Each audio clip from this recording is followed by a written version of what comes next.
Ready మళ్ళీ first నుండి.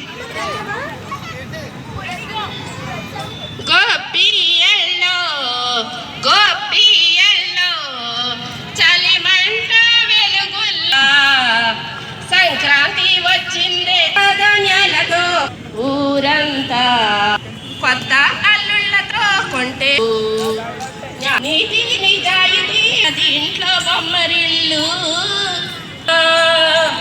పాటే పంచామృతం మోగిప్తి పండగాయ చెప్పలేని కొత్త ధాన్యాలతో కోడి పందాల ఊరంతా ఉల్లాసం. థ్యాంక్ యూ అండి. ఎంకరేజ్ చేస్తారని